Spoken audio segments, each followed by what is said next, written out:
కాశ్యపాన్వయ సంజాతం శరణ్యార్య సరే వందే. కాశ్యపాన్వయ సంజాతం నారసింహ పదాశ్రితం రామానుజ గురుం వందే పాణినీయ పయోనిధిం. కి సాదరంగా ఆహ్వానం పలుకుతూ పెద్దలకు దాసం సమర్పించుకుంటూ ఈ రోజు మన రామాయణ రహస్యాలలో శబరినటువంటి కథని చదువుకునే ప్రయత్నం చేద్దాం.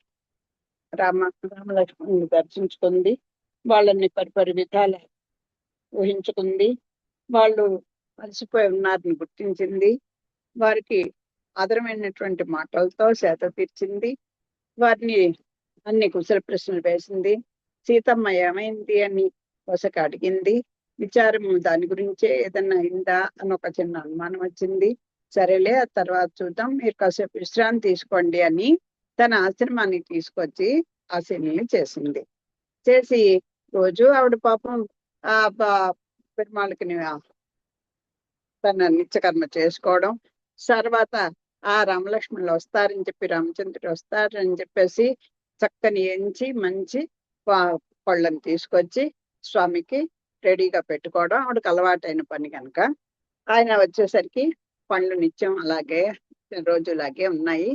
ఆవిడ ఒక్కొక్కటి పండు కొరికి చూసి అబ్బాయి పుల్లగా ఉంది, లేకపోతే ఇది గట్టిగా ఉంది, లేకపోతే ఇదేమో వాడిపోయింది, ఇదేమిగా ఉంది అనుకుంటూ కొరికి చూసి రామచంద్రమూర్తికి అందిస్తోంది.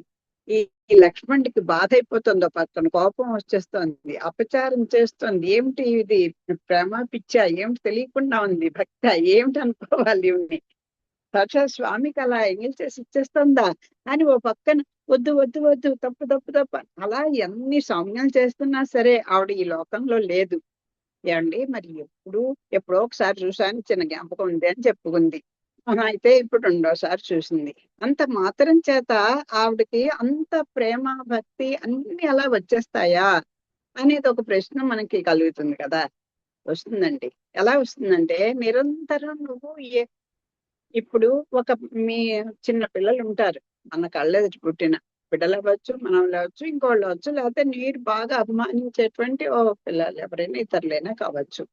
వాళ్ళ గురించినటువంటి స్మరణే, అదే ఆలోచన, అదే వాళ్ళ పుట్టి పుట్టి మాటలు, చిన్న చిన్న అడుగులు, వాళ్ళ యొక్క చేష్టలు కొన్ని వేల వేల సార్లు తలుచుకుంటూనే ఉంటాం. వాళ్ళకి 60 ఏళ్ళు వచ్చినా 70 ఏళ్ళు వచ్చినా వాళ్ళని అలా గుర్తు పెట్టుకోగలుస్తున్నాం అన్న చిన్న 70 ఏళ్ల క్రితం విషయాలన్నీ కూడా ఇప్పుడు మీకు కళ్ళైతే మనకు ఒక 80 ఏళ్ళు 90 ఏళ్ళు వస్తే వాళ్ళకు ఒక 70 ఏళ్ళు వస్తే అప్పుడు కూడా మరి నువ్వు ఇలా చేసావు, చిన్నప్పుడు ఇలా చేసావు అని చెప్పుకునే తల్లిదండ్రులు ఎంతో మంది అదృష్టవంతులు ఉన్నారు కదా. మరి వాళ్ళకి ఎలా గుర్తుంటుంది అంటే, వీళ్ళ చిలిపి చేష్టలను, వీళ్ళ యొక్క మంచి మంచి మాటలను, వీళ్ళు ఆ పెద్దలకి ఏదో చిన్న వాళ్ళు తింటూ తింటూ మనం ఇచ్చిన పదార్థాన్ని మళ్ళీ నువ్వు కూడా తింటాత, నువ్వు కూడా తిన్నానమ్మా, నువ్వు కూడా తినమ్మమ్మ అంటూ నోట్లో పెడితే అది ఎలా మర్చిపోతారండి, ఎంగిలి అని అనుకోరు కదా. అలాంటి ప్రేమ ఈవిడిది. రోజూ చూసుకుంటోంది, తపస్సు చేసుకుంటోంది. ఆ మతక మహర్షి చెప్పిన మాట మీద విశ్వాసంతో అంటే ఆ దివ్యమంగళ విగ్రహాన్ని అలా సాక్షాత్కరింప చేసుకుంటోంది నిత్యం తన తపస్సులో. అంచేత మర్చిపోవడం అనేది ఏముంటుంది ఇంకా. అంచేత ఆ భావన ఆవిడకి ఎలాగో నరాల్లో అంటుకుపోయి ఉంది కనుక, అందుకే ఆవిడ అంత ప్రేమగా ఈ లక్ష్మణ్ యొక్క సౌజ్ఞలు కూడా ఆవిడకి ఏమీ ఎక్కలేదు. ఆవిడ ఏం చేస్తుంది, అదిగో ఏంటండి కారణం అంటే, ఇది మనం అనుకున్నదే అవుతుంది. ఆమె చేసిన తారక మంత్ర జప సిద్ధి పొందినది. జప సమయమున ఆమె భావమున రామ రూప సౌందర్యములు ముద్రితములైనవి. అందుకే నోటికి రోజు కూడా నిరంతరం 24 గంటలు కూడా నామం చేసుకోండి. తారక మంత్రం అదే. ఏమి కూర్చుని మనం పారాయణ చేసుకుందుకో, ఎవరో పెద్దలు చెప్పింది వినడానికో, ఏవో చేయడానికో మనకు ఈ బాధ్యతల దీంట్లో కుదరకపోవచ్చు. ఉద్యోగాల్లో మనకు అసలు దాంట్లోనే ఉంటారు. అంటే ఏ క్షణం ఖాళీ దొరికినా మా అమ్మగారు చెప్పినట్టుగా నోటికి పని లేనప్పుడు నామం, చేతికి పని లేనప్పుడు పుస్తకం అనేది ఒక స్లోగన్ గుర్తుపెట్టుకుంటే ఆ మనసుకి అలవాటు అవుతుంది ఆ నామం. ఈవిడికి అసలు ప్రశాంతమైన వాతావరణం, నిరంతర రామ స్మరణలోనే ఉంది ఆవిడ. ఆవిడ యొక్క రుజుత్వం కూడా దాని మీదే ఉంది. ఇంకొక విషయం మీద ఆవిడకి లేదు. అలాంటప్పుడు అది అలా ప్రత్యక్ష అనుభవాన్ని పొందుతుంది ఇన్నాళ్ళు కూడా. ఇప్పుడు సాక్షాత్తు స్వామి ఆవిడ దగ్గరే ఉన్నాడు. ఉన్నప్పుడు ఇంకా ఆవిడకి అసలు అయ్యో ఎంగిలి పండ్లు మనం అలా కొరికి వచ్చా, ఇవన్నీ అసలు ఏమిటి గుర్తుంటాయండి. అసలు నాకు ఆశ్చర్యం వేస్తోంది. అసలు ఇక్కడ ఈవిడ ఎక్కడైనా పెద్దలు వస్తే ముందర వాళ్ళకి సరే వాళ్ళని వెన్నంటే వచ్చింది, వాళ్ళని రూపురేఖలు చూసింది, అన్ని చేసింది. ఎక్కడ ఒక అర్ఘ్యం పాద్యం ఇచ్చి వాళ్ళని ఆదరించి ఒక కాళ్ళు కడిగి ఆ నీళ్లు చల్లుకొని మనం ఇన్ని కథల్లో భాగవతం అంతా చదువుకున్నాం. ఎక్కడ అది ఇలాంటి స్థితి మనకు కనపడలేదు. ఈవిడ కనపడగానే కూర్చోపెట్టి ప్రశ్న అడిగేసి ఆ పళ్ళు తన ఇన్నాళ్ళు దాచినటువంటి పళ్ళని కొరికి ఇచ్చేస్తోంది. అది చాలా ఆశ్చర్యంగా ఉంది నాకు. ఆమె చేసిన తారక మంత్ర జపసిద్ధి పొందింది. జప సమయమున ఆమె భావమున రామరూపల సౌందర్యములు ముద్రితములైనవి. ఇప్పుడు ఆమె వారిని ప్రత్యక్షంగా చూచుచుండుటచే తన్మయత్వం చెంది ఇంకా ఏమి అసలు పులకరించిపోతోంది. ఎప్పుడెప్పుడు పెట్టేద్దామా అని మనం ఏదో చాక్లెట్ దాస్తామండి. ఎవరో పిల్లాడే వచ్చాడు, మనం అనుకున్న పిల్లాడే వచ్చాడు అనుకోండి, ఇంకా ఆగుతామా? వాడు ఇంకా లోపలికి రాకముందే పండు నీకోసం ఇదిగో రా చాక్లెట్ దాచాని ఇచ్చేయమా మనం. అలాగా ఉంది ఈవిడ పామతి. ఆ తన్మయత్వం చెందుతోంది.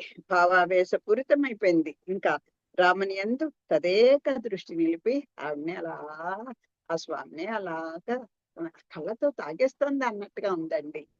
అట్లా ఆవిడ యొక్క తదేక దృష్టి నిలిపి తత్గత స్వరంతో ఏమియో పలుకుతుంటేనే కానీ అలా ఆవిడ నోరు కూడా స్వామి నాకు వచ్చాము తిన్నాను. అసలు ఆవిడ మాటలు తడబడిపోతున్నాయి. ఏమనుకుంటుందో తెలియట్లేదు. ఆవిడ యొక్క ప్రేమ పూరితమైనటువంటి వట్టి ఫలమా, భక్తి ప్రేమ ఒక రాశిగా ఉంటే ఒక ఫలం చేస్తే అదే ఏదందిస్తోంది అని తెలియకుండా ఉంది. అలాగా ఆ స్వరం గద్గదం అయిపోతోంది. అదే అర్ఘ్యపాద్యములు ఇచ్చడం మాత్రము మరచిన్నది. మనం అనుకున్నట్టుగా అసలు అద్యం లేదు, పాఠ్యం లేదు, ఏమీ లేదు. తండ్రి రామయ్య దండక నుండి ఇంత దూరం వచ్చుటలో దారియందు దర్భలు ముళ్ళు గుట్టుకొని గాయములైన నీ పాదములు పాచినట్లున్నవి. అప్పుడు ముందర కాస్త దాన్ని పెట్టాలనుకున్న పెట్టేసిందండి. అప్పుడు ఒక్కసారి ఆ దివ్యమంగళ విగ్రహంలో ఎక్కడ ఆవిడ చూడవలసిన స్థానం ఏదో దాని మీద పడింది. ఆ పాదాలు చూసి మొదట అనుకుంది పాపం దూరం నుంచి వస్తుంటే అయ్యో ముళ్ళు రాళ్ళు రప్పలు ఎలా వస్తున్నారో అని అనుకుంది ఒక భావనలో. ఇప్పుడు ప్రత్యక్షంగా చూస్తోంది. నచ్చావు చూడు చూడు పాదాలు ఎంత బాచిపోయి ఉన్నాయో అని అనుకుంటోంది అని చెప్తోంది. ఏవి వారిని చూపము ఎంత బాధనందుచుంటువో కదా ఆయన, ఎంత బాధపడుతున్నావో అవేమీ మరుగుపరుచుకొని ఇలా నాతో ఉన్నావు అని అంటారు. ఇప్పటి వరకు రాముడు ఒక్క మాట మాట్లాడలేదండి. ఆవిడ ఆవిడ ఆ ప్రేమని కళ్ళగక్కేస్తే అప్పుడు మాట్లాడుకుందాం అని. అది పెద్దల యొక్క విచక్షణ అలా ఉంటుంది. మనకు అవేమి దృష్టి ఉండవు. ఏవి చూపు ఎంత బాధపడుతున్నావో కదా అని ఆమె తన చీర చెరగను నోట పెట్టుకుని ఊది వెచ్చగా వారిని కాపు పెట్టసాగను. అసలే లక్ష్మణ్ కోపం తారస్థాయికి ఎక్కుతోంది. ఎంగిలి పండ్లు ఇవ్వడమే కాదు, ఎవరికైనా దెబ్బ తగలగానే అయ్యో నాన్న ఇదిగో నీకు కాపు పెట్టేస్తే నీకు వెంటనే కళ్ళు ఏమన్నా మంటలు అవన్నీ వస్తే కూడా ఆ చీర చెంగు నీ నోట్లో పెట్టుకొని ఆవిరి పడతాం. అలాగా ఆవిడ ఆ నోట అయ్యో ఎంగిలి దీంతో స్వామికి పాదాలు పత్తరమా అని ఏమి స్పృహ లేదు. ఆ వాచిని కాళ్ళు చూసింది, తరుక్కుపోయింది. వెంటనే నాయన ఇదిగో నీ కాపు పెట్టిస్తానుండు చక్కగా నన్ను ఇంకా చెప్పడం లేదు, చేసేసి చూపిస్తోంది. ఆ చీర చెరగని నోట పెట్టుకొని వెచ్చగా స్వామి పాదాలకి కాపు పెట్టింది. ఆమె రాఘవ నీ పవిత్ర పాదనిధి నాకు ఈ నాటికి కదా లభించినది అని వారిని కళ్ళకద్దుకొనుచు అప్పుడు ఆయన యొక్క పరత్వం కూడా గుర్తొచ్చింది. ఇందాక ఒకసారి అనుకుంది, నాయన నేనెక్కడా నువ్వెక్కడా, నువ్వు ఇంత ఇదయ్యి వచ్చావా నా దగ్గరికి అని పొంగిపోయింది. ఇప్పుడు ఆ పాదాలు ముట్టుకునేసరికి ఇది నిధి కదండి, అందరికీ లభించే పబ్లిక్ నిధి ఇది. ఆ స్వామి యొక్క శ్రీచరణాలు అదే మనకు రేవు. మనం దిగవలసింది ఆశ్రయించవలసింది వాటినే కదా. అబ్బా ఇన్నాళ్ళకయ్యా నీ పవిత్ర పాద నిధి, ఆ నిధి నాకు దొరికిందయ్యా.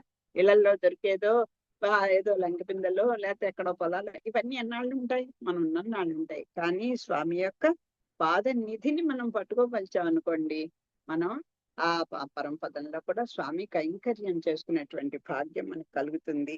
అంచేత ఉదయమునకు అత్తుకొందిట నిట్టూర్ చూచు ఆ నిట్టూర్పుల వెచ్చదనముతే మరల పాదముల తడియార్పు చుండెను. ఆ నిట్టూర్పు ఎందుకు వచ్చిందండి? అంత నిధి వచ్చినప్పుడు ఆ పాదాలు ముట్టుకున్నా చూడు, మనం కూడా అంటాం, నాన్న చెప్తే వినవరా, ఆటలకు వెళ్ళిపోతావు, చూడు కాళ్ళకి ఎంత దెబ్బ తగిలిందో, అయ్యో కాళ్ళు ఎంత వాచిపోయావు చూడు, అలా పరుగులు పెడతావు, కాళ్ళు నొప్పి పెడుతున్నాయి చూడు, రాత్రి వేసరికి ఎలా వాచిపోతున్నాయో అనుకుంటూ బాధపడుతూ ఉంటే ఆ బాధకి నిట్టూర్పులు వస్తాయి కదా.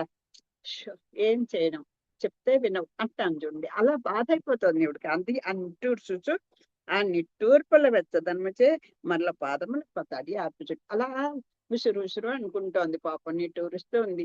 ఆ నిట్టూర్పిస్తున్నప్పుడు నోటి నుంచి వచ్చే గాలి వెచ్చగా ఉంటుంది.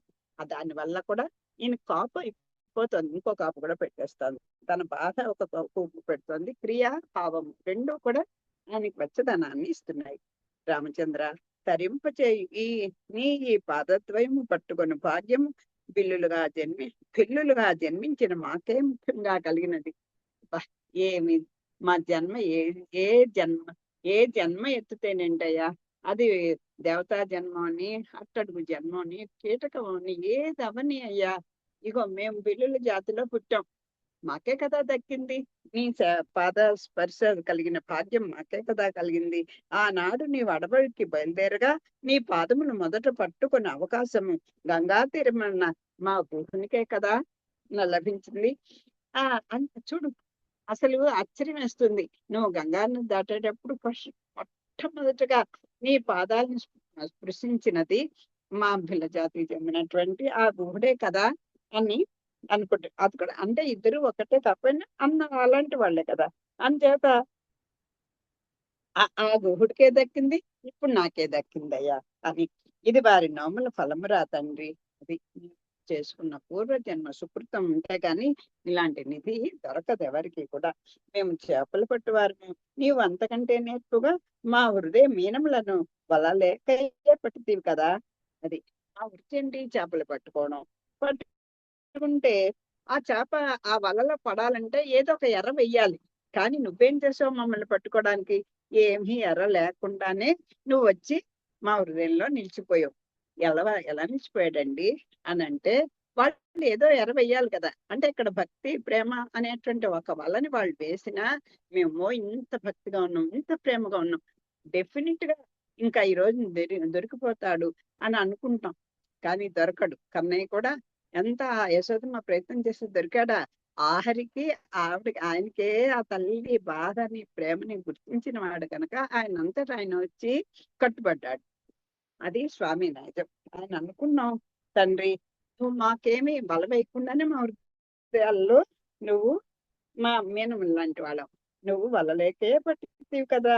అజ్ఞానులమైన మాకు నీ పాదములంటి తరించు మార్గము చూపితివి. అది ఎంత జ్ఞానం లేని వాళ్ళకి ఏం అక్కర్లేదురా, ఆ భగవంతుని శరణాగతి చెయ్యి చాలు అని ఒక్క మాట ఎవరన్నా చెప్తే కాళ్ళు పట్టుకుంటే అయిపోతాయి, ఇంట్లో కూర్చుంటే అయిపోతాయి అని వితండవాదాలు చేస్తారండి. కర్మను వదిలేయమని ఎవరు చెప్పలేదు. గీతలో కూడా స్వామి ఏం చెప్పాడు?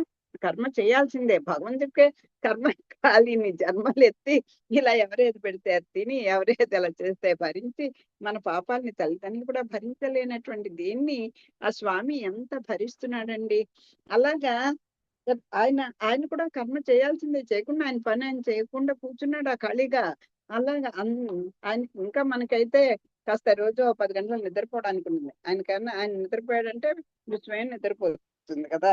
అంతేత అలాగా ఆ కర్మ చేయి, కానీ ప్రతిఫలాన్ని ఆశించకు. భారం భగవంతుని మీద పెట్టి ఆశ్రయించేటువంటి మార్గం ఒకటి నువ్వు చూపించావు. అదిగో నీ పాదాలు స్పర్శ చేత మేము తరిస్తాం అనేటువంటి ఒక మార్గాన్ని మాకు చూపించావయ్యా. అది నీవు మాకు చేసిన మహోపకారము. ఒక్క మాటలో చెప్పేశాడు కదా. ఏ మత్యాహ పరమం హితం శృణుతవో వచ్చామి సంక్షేపత అని ఓం నమో నారాయణాయ అనేటువంటి మంత్రమే భగవత్ స్వరూపం. ఆయనే ఆ మంత్ర ద్రష్ట ఆయనే. అంచేత అది తెలుసుకుంటే మనం ఆ నిధిని మనం కూడా పొందగలం. నీ దయాగుణము వాత్సల్యము చాటి లేనివి. ఎంత దయ! ఆ వాత్సల్యపూరితమైనటువంటి ఆ దయ లేకపోతే ఇలాంటి శబరి గాని, ఒక గుహుడు గాని, ఒక మాలాకారుడు గాని, ఆయన అలాగే ఆళ్వార్ని చూసుకోండి. ఏ జాతిని చూసుకోవాలా, వాళ్ళ పాండిత్యాన్ని చూసుకోవాలా, వాళ్ళకి ఏమీ తెలియనటువంటి అలాంటి వాళ్ళందరినీ కూడా ఒక వాళ్ళే మనకి ఊతగా పెట్టగలిగాడంటే ఆయన వాత్సల్య గుణమే కదా. ఓ బోయ జాతికి నీ దయ కంటే ఏమీ అక్కర్లేదు. ఒక బోయ జాతి ఏంటండి, ఎవ్వరికైనా ఆయన దయ కంటే ఇంకేది మనం కోరుకోక్కర్లేదు. ఆది కాలము నుండి నీ మా చరిత్రలకు లోకములెరుగని బంధము ఏదియో నిలిచి ఉన్నది. పూర్వం నుంచి చూస్తున్నాం. నీ చరిత్ర మా చరిత్ర కదా. ఆయన ఎంత గొప్పవాడో మనం ఎంత హీనమైనటువంటి బుద్ధి గలవాళ్ళమో మనకు తెలుసు.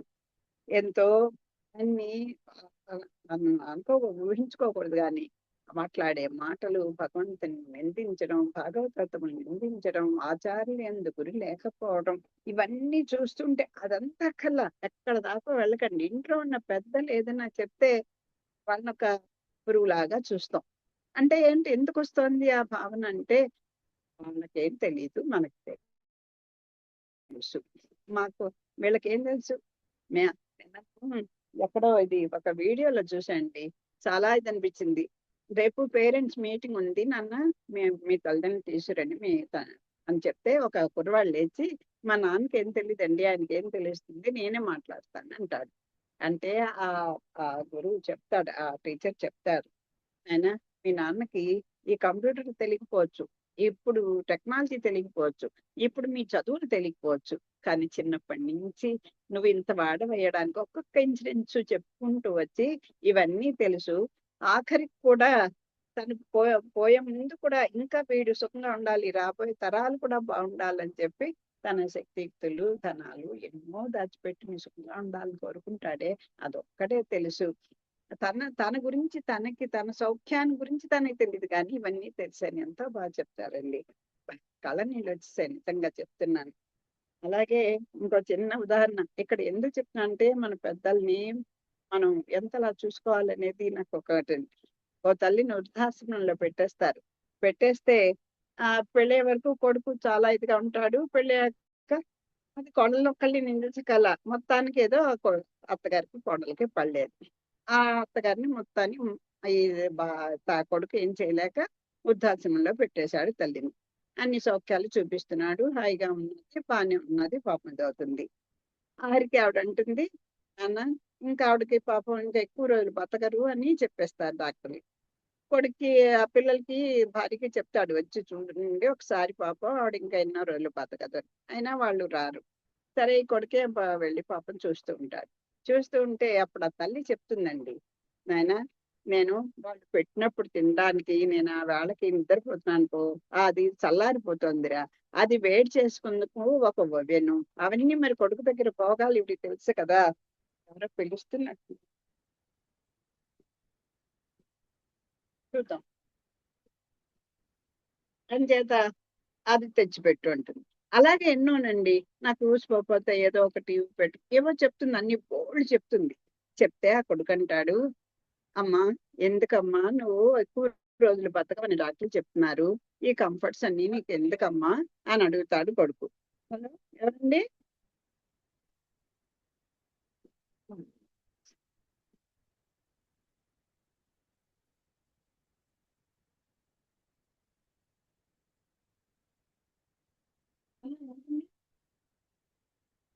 బాబు ఇట్లా హలో, ఎవరండి?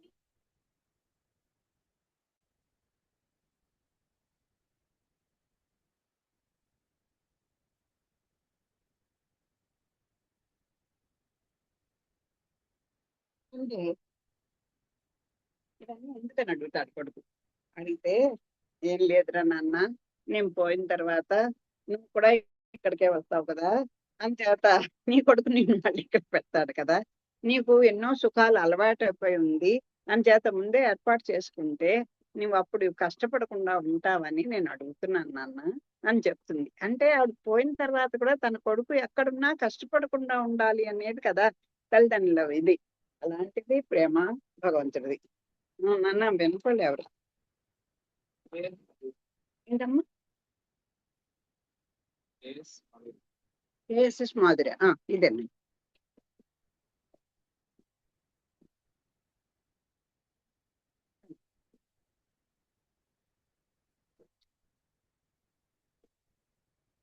బాధాకరమైన విఘ్నాలు ఎప్పుడు. అయితే అలాంటి ప్రేమ భగవంతుని యొక్క వాత్సల్యం కూడా అలా ఉంటుందండి. మనం ఎంత నిరాకరిస్తున్నాన్ని పట్టించుకోకపోయినా ఆయన మన పాపం కనిపెడుతూనే ఉంటాడు. అది ఆది కాలము నుండి నీ మా చరిత్రకు లోకమెరుగని బంధమేదియో నిలిచి ఏమిటో మేము ఎన్ని తప్పులు చేసినా నువ్వు మా వెంటే పడుతుంటావు. ఇది అనాది కాలం నుంచి జరుగుతోంది. మేము భగవంతుని స్మరించి భగవద్దాసులమై స్వామి సేవకే అంకితమైన, కానీ మేము అలాంటి వాళ్ళం కాదు. చెప్తారు కదా పెరియాళ్ళ వారు కూడా, 7 తరాల నుంచి ఎప్పటి నుంచి కూడా నీ సేవలోనే ఉన్నామని. తండ్రి, మన మధ్య గల ఈ సేవానుబంధము గుర్తించవలనన్నా ఏ వాల్మీకియో దిగి రావాలని, ఏ ఆది కావ్యమో వ్రాయబడవలను. రామాయణం అంతా జరిగిన తర్వాత కదా వాల్మీకి మహాముని అలా జరగబోయే కథను కూడా చక్కగా చెప్తారు కవులు. రామయ్య మాపై కటాక్షం ఉంచుమురా అని చెప్తున్నారు. చేపల కంపు భరింపలేక ఎవరినో మా యొద్దకు చేరని జన్మలు మావి. ఎవరినో వెళ్తాం కోరుండి అంత దూరంలో ఉంచేస్తాం. అసలు వాళ్ళ వాడలకే మనం ఈనాడు వెళ్ళాం. అన్నము పుణ్యము ఎరుగని పక్షాదుల చంపు కులము మాదిది. ఇక వేటవాడుకొని బతికేటువంటి కులం మాది. సాధు జీవ హింస జీవనములు మేము. అదిగో సాధు జీవుల్ని కూడా హింస పెట్టి జీవించేటువంటి ప్రవృత్తి మాది. అట్టి పాపులమైన మా జాతిని చూడవచ్చి నీవై వచ్చి వారికి ఆలింగన భాగ్యం ప్రసాదించి వచ్చావు. ఆత్మసఖ సమసఖ అని చెప్పేసుకుంటాడు కదా. అలా నువ్వేమిటి అసలు మా జాతిని చూడడానికి వచ్చావు? అది కూడా మేము పిలిస్తే కాదు, నీ అంతా నువ్వు వచ్చావు. మాకు ఆలింగన భాగ్యాన్ని కూడా ప్రసాదించావు. శ్రీకరమైన నీ పాద సేవ చేయు అదృష్టం కూడా కలిగించిన వాళ్ళవు. ఇంతటి కరుణారసం ఇంకెవరు ప్రసరింపచేతురురా తండ్రి అని తన యొక్క కృతజ్ఞతని నివేదించుకుంటాను. తండ్రి, మాకు వేద విహిత కర్మలను ఆచరించు అదృష్టం లేదే, తపస్సు చేసి తరించు ఆచారం లేదే. ఏమి లేకపోతే ఏమండి, వాళ్ళ కులంలో అదే చెప్పుకుంటోంది. ఏ జన్మ అయితే ఏంటి, నీ కులానికి నీ వర్ణాశ్రమాన్ని ఇప్పుడే కదా చదువుతున్నారు, విన్నాం మనం. ఆ కుల ధర్మాలను ఆచరించిన వాడు కదా అప్పుడు ఆ కులానికి నిన్ను ఆ కులంలో పుట్టించినందుకు నీకు జన్మ తరించినట్టు. వీళ్ళు వాళ్ళు దీన్ని వాళ్ళు దీంట్లోనే ప్రవర్తిస్తున్నారు. సేవ చేయడమే వాళ్ళది, సేవలోనే తరిస్తున్నాం. మాకు ఆ వేదవిహితమైనటువంటి ఆ కర్మలు కానీ, లేకపోతే అవి చదువుకునేటువంటి శక్తి కానీ, మా జ్ఞానం కానీ ఏమీ లేవు. కానీ తపస్సు చేసి ఏదో తపస్సులు చేసి ఆచారం అలాంటివంటి దాని తపస్సుల ద్వారా అంటే జ్ఞానయోగం భక్తి యోగం ఏమీ మాకు లేవు. కర్మయోగం ఏమీ లేవు. యజ్ఞాగాదులు కూడా తెలియవే మాకు. పోనీ యజ్ఞాల యోగాలంటే అవి లేవు. స్వామి అవి ఏమీ లేకపోయినను మాకు నీ దయా వీక్షణమే జ్ఞానము భక్తి తపస్సు కర్మ ఉపాసన యాగము మాకు సర్వము నీ దాస్యమేరా తండ్రి. అంటే ఏది ఎన్ని నువ్వు యజ్ఞాగాలు చేయి, ఎంత నువ్వు నీ హోదాకి గొప్పగా శక్తి ఉన్న లేకపోయినా ఆడంబరంగా ఎంత చెయ్యి, అవన్నీ కాదు. నీ దయా వీక్షణమే, ఆ భగవంతుని యొక్క చల్లని చూపు మన మీద పడితేనే మనకి ఇవి మాకు కావాల్సింది. ఆ స్వామి యొక్క దాస్యమే, అదే కదా అడియన్ అని పదం ఎప్పుడు వాడుకుంటాం, రామానుజ దాసులం అని చెప్పుకుంటున్నాం. దేనికి ఎప్పుడు ఆ దాస శబ్దం స్వామికి సేవకులం కింకరులం అని అది ఎప్పుడు మన జీవతత్వాన్ని గుర్తించుకోవాలి. ఈ వీక్షణమే జ్ఞానము భక్తి తపస్సు కర్మ ఉపాసన యాగము మాకు సర్వము నీ దాస్యమేరా తండ్రి అని రాముడితోటి అలా చెప్పేస్తాం. లోకములను వెలిగించు చల్లని చంద్రకాంత వంటి శరీర శోభతో వెతుకుకొనుచు వచ్చి ఈ దాసురాలిపై దయ ప్రసరింపచేసితివి. అసలు నువ్వు రావడే నాకు ఆశ్చర్యంగా ఉంది నాయన. నీ ఆ శరీర శోభ చల్లదనం, చంద్రుని చంద్రునితో పోలుస్తున్నారు చూడండి. ఈయన సూర్యవంశంలో పుట్టినవాడే. ఆయన దయాగుణము చంద్రుని యొక్క ఆ చల్లని కాంతిగా అది మనసుకు ఆహ్లాదాన్ని కలిగిస్తూ ఉన్నది నీ శరీర శోభ. నీ దయ కూడా ప్రసరింపచేసి దాని వలన కదా పవిత్రత నైతిని పవిత్ర నైతిని. అదిగో అది నీ దృష్టి నా మీద పడిందయ్యా, ఆ చల్లని చూపు నాకు పడిందయ్యా, నా మనసు పండిపోయింది, నేనప్పుడు పవిత్రురాలనయ్యా. నా జన్మ ఏ జన్మలో పుట్టాను, ఎలాంటి పిల్లల పుట్టాను, ఇవేమీ లేదు. జన్మ తరించింది రామస్వామి. నేను నీ రాకకై వెతుకుచున్నాను, నిన్ను కనుగొనుట నా వంటి బుల్ల స్త్రీకి సాధ్యమగునా? మహాయోగులకే సాధ్యం కాదండి. ఎవరిని మనంతట మనం స్వామిని పట్టుకుందా ఉంటే దొరకడు. నాకు అగుపించువాడవా, అందులో మా లాంటి వాళ్ళే నువ్వు కనిపిస్తావా? నీ దయే దాన్ని సుసాధ్యం చేసింది. అది స్వామి యొక్క దయ ఉంటే అందరికీ అసాధ్యమైంది. ఎంత వారికి కాని నీకు అట్రాష్టము కలగని నాడు జపతపములు నియమ నిష్టలు మొదలగునవి నీ చేసెను, అవి నిష్ఫలములే అగును. మార్గశ్రమ కోర్చి శ్రమతో సోలినను దండక నుండి ఇంత దూరము ధనస్సును ఉతకర్రగా పట్టుకొని ఈ దాసిని ఉద్ధరింపవచ్చితివి కదా. ఆయన పాప నడలేకపోతున్నావు, ఇలా ఉన్నావు, అలాంటి వాడివి అగో నీ ధనస్సునే ఒక ఊతగా చేసుకుని ఇక్కడికి వచ్చావు. రామయ్య, వయసు పైపడింది, చూపు మందగించింది, తలకు వంటికి కంపము కలిగినది, కంటికి కొనుక్కు వచ్చుట్లేదు, అసలు నిద్రనే మర్చిపోయేదని, పాదములు తొట్లు పడుతున్నవి, ఇంటిని నీ భరించుచు నీ వద్ద నేనేమియో విన్నవించుకోవడం వలనని ఈ విధముగా కనిపెట్టుకొని ఉన్నాను. ఏమిటో నువ్వు రావాలి, నీతో నా మనసులో మాటలన్నీ చెప్పేసుకోవాలి. శరీరం అయితే సహకరించట్లేదయ్యా, మనసు మాత్రం నిన్ను విడకున్నది. అది ఆ శరీర స్థితిని అంతా చెప్పుకుంటోంది పాపం, వయసుని బట్టి వచ్చేటువంటి మార్పులన్నీ కూడా. ఓ దయా సముద్రమా, నీ శ్రమను కష్టములనే చూచుకునేదవా, నా గోడు ఆదరముతో విందువా. ఈ దాసురాలకి గురువులు మతంగ మహర్షుల వారు. అప్పుడు తన చరిత్ర చెప్పుకుంటోంది. స్వామికి తెలియందే ఉంది, కానీ మనం వెళ్ళగలుగుకుంటాం ఇలాగే. ఇదిగో సరే, ఇంతసేపు ఇది నీవు కష్టపడిన కష్టము, నీ బాధ మనసులో ఇవన్నీ కాసేపు పక్కన పెట్టవయ్యా. నా గురించి ఆయనకి అవేమీ లేవు పాపం. కానీ ఈవిడ అవి తెలుసు కదా పాపం, ఆయన బాధలో ఉన్నారని తెలుసు. కానీ నా గోడు కొంచెం ఆదరణతో వినవయ్యా. ఈ దాసురాలకి గురువులు మా గురువు గారు మతంగ మహర్షుల వారు. వారు తమ యోగ ప్రభావంతో వీక్షించి చెప్పిరి. అప్పుడు ఆయన త్రికాలజ్ఞులు కదా, ఆయన ఇప్పుడు నా విషయం చెప్పారు. ఇలాగా పోయత శ్రీ రఘురామచంద్రుడు చిత్రకూట ప్రాంతమునకు పిచ్చేసి ఉన్నాడు. వాని వెంట తమ్ముడు లక్ష్మణును భార్య సీతయ్య ఉన్నారు. అల్పకాలముననే రాము సందర్శన సేవాభాగ్యములు నీకు ప్రాప్తించును, దానితో నీ జన్మ తరించిపోగలదు అని చెప్పారు. ఇగో చిత్రకూట పర్వతంలో ముగ్గురు కూడా వేంచేసి ఉన్నారని చెప్పారు. ఆయన వస్తారు, అప్పుడు ఆయన దర్శనం చేత నీ జన్మ తరిస్తుంది అని చెప్పారు. ఇప్పటికీ ఈ విధముగా నా నిరీక్షణ ఫలించింది. అదిగో మా గురువు గారు చెప్పిన మాట ప్రకారం, మా ఆచార్యుల మాట ప్రకారం, ఆచార్య యొక్క మాటకి అంత కట్టుబడి ఉండడం అనేది ఇక్కడ మనం నేర్చుకోవాలి. మా గురువులు చెప్పి స్వస్తి ప్రజాభ్య పరిపాలయంతాం బ్రాహ్మణేభ్యస్తు నిత్యం లోకాః సమస్తాః సుఖినో భవంతు. మంగళం కౌసలేంద్రాయ మణిగుణాబ్జే చక్రవర్తి తనూజాయ సార్వభౌమాయ మంగళం. సర్వం శ్రీకృష్ణార్పణమస్తు. దాసమత్త